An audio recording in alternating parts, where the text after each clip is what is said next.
Assalamualaikum warahmatullahi wabarakatuh, and a very good morning to the conference chair, fellow presenters, and all participants of the 3rd International Conference on Sharia Law and Science 2025.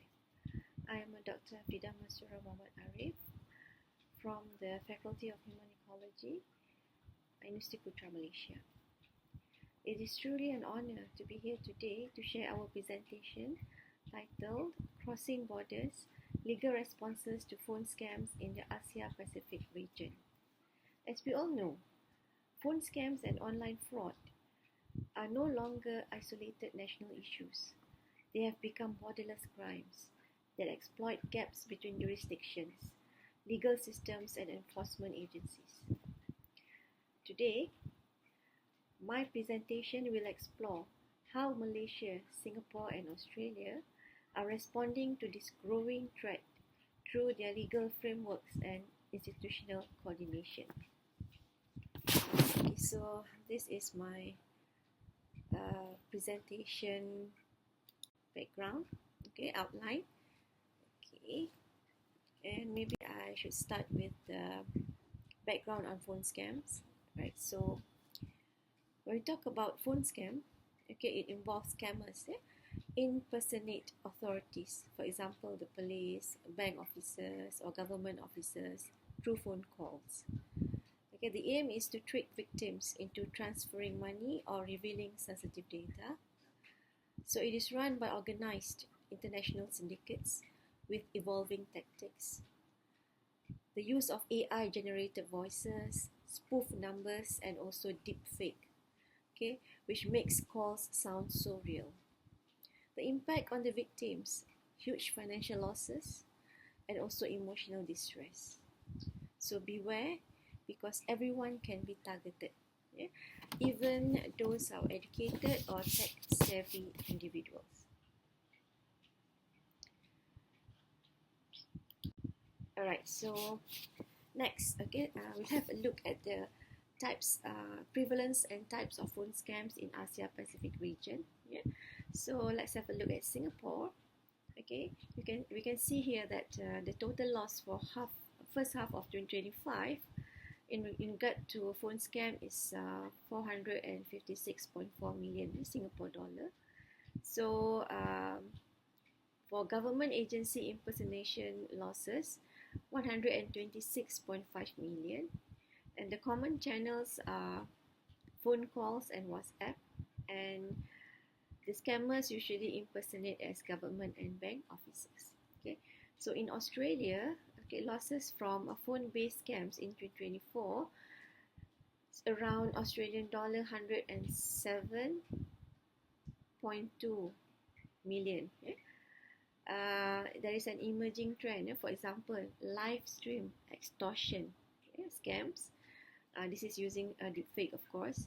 For example, this Australian nurse lost Australian dollar 220,000 to fraudsters posing as police. So the methods in Australia basically voice calls and video-based manipulation. And the scammers usually impersonate as government or officers or law enforcement officers, as well as bank officers. Okay, so let's have a look at the situation in Malaysia. In Malaysia, phone scam are also known as Macau scam. The phone scam cases, we can see there is an increase from 2022 to 2023, and in 2023, the losses, total amount of losses is around 322.1 million ringgit Malaysia. So basically, the top platform used are phone calls and WhatsApp, and the scammer usually impersonate as police, police officer, inland revenue, courts, custom, banks, and so on. Right. So let's move on. So these are some of the news that we can find regarding reported scam, phone scam or Macau scam cases. Right, you can see here. Who are involved here? For example, teacher losses 187,000 ringgit. Engineer, losses 2.9 million. Retired civil servant, okay, losses around 800,000 ringgit. Okay, let's move down here. Even a housewife was scammed, okay, for 460,000. Next is quite blurry, but it's actually regarding an elderly woman. Okay, lost around 40,000 ringgit in Macau scam. And finally, a lecturer here losses 2.5 million to Macau scam. So we can see that it runs across gender, and also anyone can be victims. We can see here educated professionals are also victims of Macau scam. Okay, so based on the background, the research objective is to conduct a comparative legal analysis of the frameworks governing phone scam prevention and enforcement in Malaysia, Singapore and Australia. So the specific objective, number one, to examine the legal framework addressing phone scam offences in the 3 jurisdictions. Secondly, to analyse the institutional mechanisms established to prevent, detect and respond to phone scams, and to identify comparative implications for policy reform to strengthen Malaysian anti-scam legal and institutional system. Okay, next is the methodology. Alright, so basically this is a legal research, okay, a qualitative in nature, and also known as armchair research. Right? So basically we use the content analysis method where all these documents are analysed, the law, regulation, cases, industry codes, article journals and also government report. Okay? So we use the comparative method. Okay? Singapore and Australia are chosen as focal countries based on their proactive effort in combating fraudulent activities and safeguarding the interests of consumers. Right. Okay, let's look at the finding in Malaysia. Okay. So this is the legal framework, what we have in Malaysia. So the main laws are the Penal Code, the Criminal Procedure Code. Okay, we also have the Financial Services Act and also Anti-Laundering, Anti-Terrorism, Financing and Proceeds of Unlawful Activities Act. Right. So basically, the offences that can be implicated to the scammers under the Penal Code, for example, for cheating, cheating by personation. There are also provision for punishment for cheating. There's also provision here on the offence for concealing funds. This is for what we call it, mule account. Okay, where there was actually an amendment in 2024, which I will explain later. Under Section 116, this is where powers of investigating officer to gain access to computerized data, whether stored in computer or otherwise. There's also an amendment here. Alright, so basically, under the Malaysian law, there is no specific law on scam. There is no mention about phone scam under the law, but we refer to the cheating offences. Okay, next. Alright, so this is the important part, the legal reform. In 2024, okay, so 3 laws were amended in 2024. Number one is the Penal Code.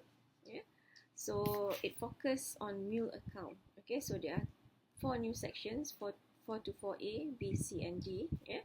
So what is a mule account? Alright, so it's actually an account that is used to receive and transfer funds acquired illegally on behalf of others. Alright, so Section 424 says, or make it an offence to let others use a bank account for illegal activities.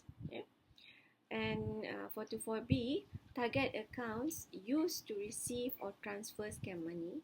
Right. So the next one, 424C, punishes those who help open or manage mule accounts.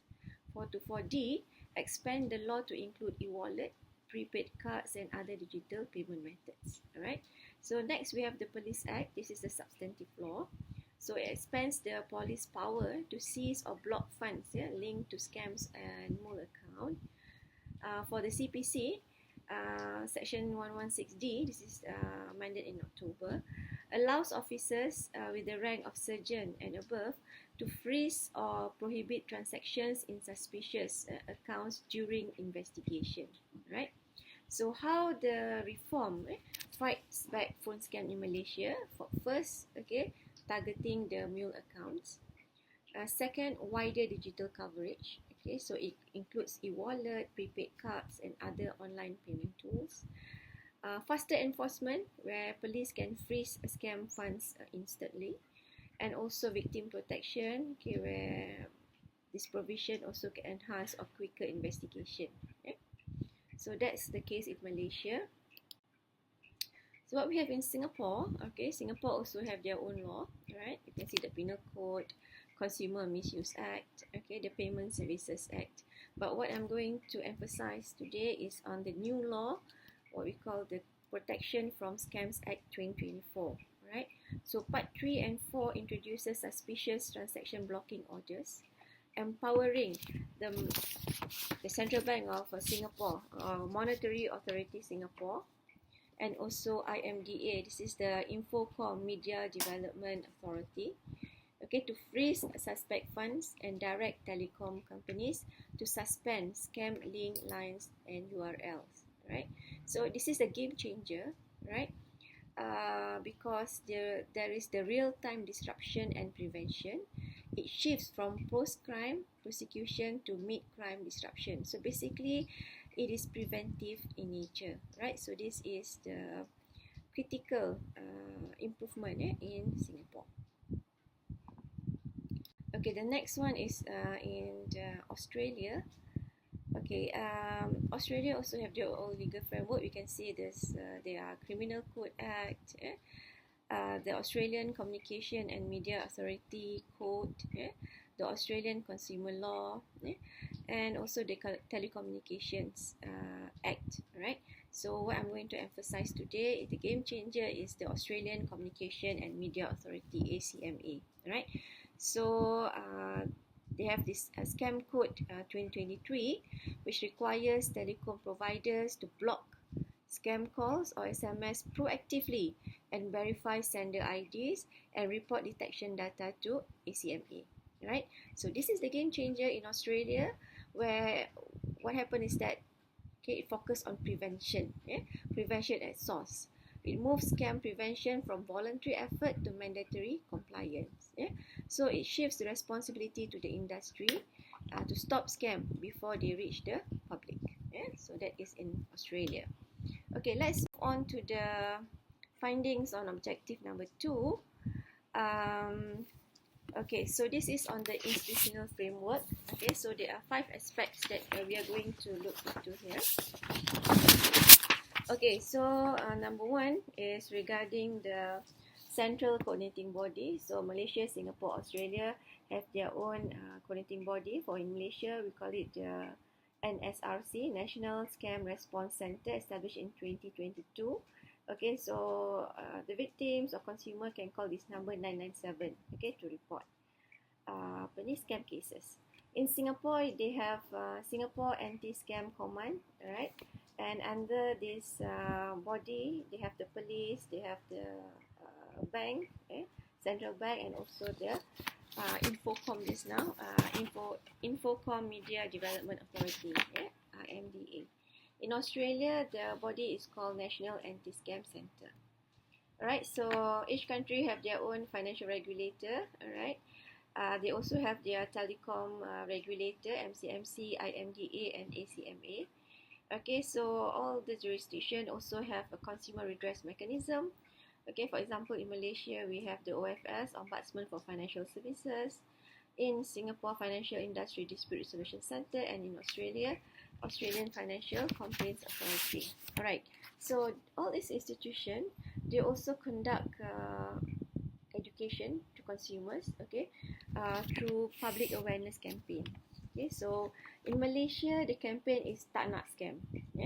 Spot, stop, share. Alright.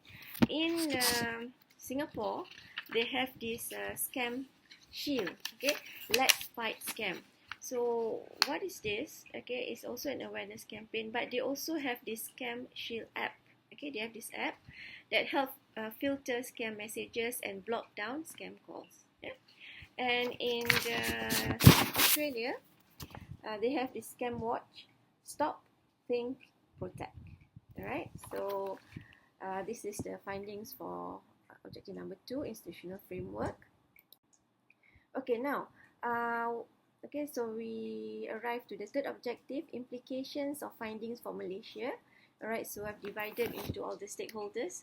For consumer, the implication is for consumer should move from awareness to empowerment. Yeah?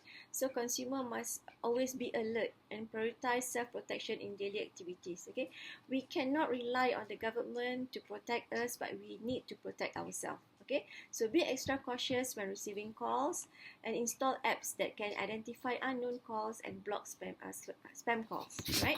For the regulator, maybe can adopt real-time coordination. Emulate, for example, Singapore Protection from Scams Act, which empowers the agencies to block transactions mid-crime. And for the Bank Negara or central bank and financial institution, maybe they can consider Australia's co-regulation model, implement mandatory scam blocking duty and refund policy to prevent scam victims. Right? For the MCMC and the telco, maybe can establish a telco scam code mirroring the Australia code. Yeah?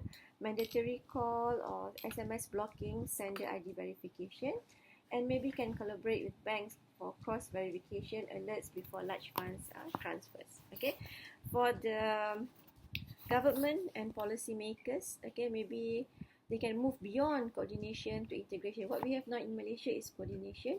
When we want to move beyond, we want to move from coordination to integration.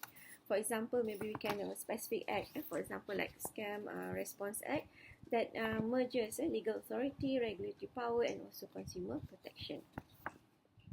So as the conclusion, okay, so crossing borders, closing gaps. Yeah? So what we found is that in Malaysia has laws and institutions but works in silo. Singapore's framework is law-driven and preemptive. Australia's approach is regulation-led and industry-forced, and all three emphasize consumer education and awareness. What it means for Malaysia, maybe Malaysia can move from coordination to integration to a unified law, combine Singapore's legal authority and Australian regulatory accountability, strengthen real-time data sharing among banks, telcos, and law enforcement, and empower consumers as the first line of defense. Okay, the final message is real protection doesn't stop at laws. It starts with empowered consumers, transparent institution, and connected enforcement. Okay. So finally, I would like to acknowledge that this work is funded by the Fundamental Research Grant Scheme, FRGS. With that, terima kasih. Thank you very much.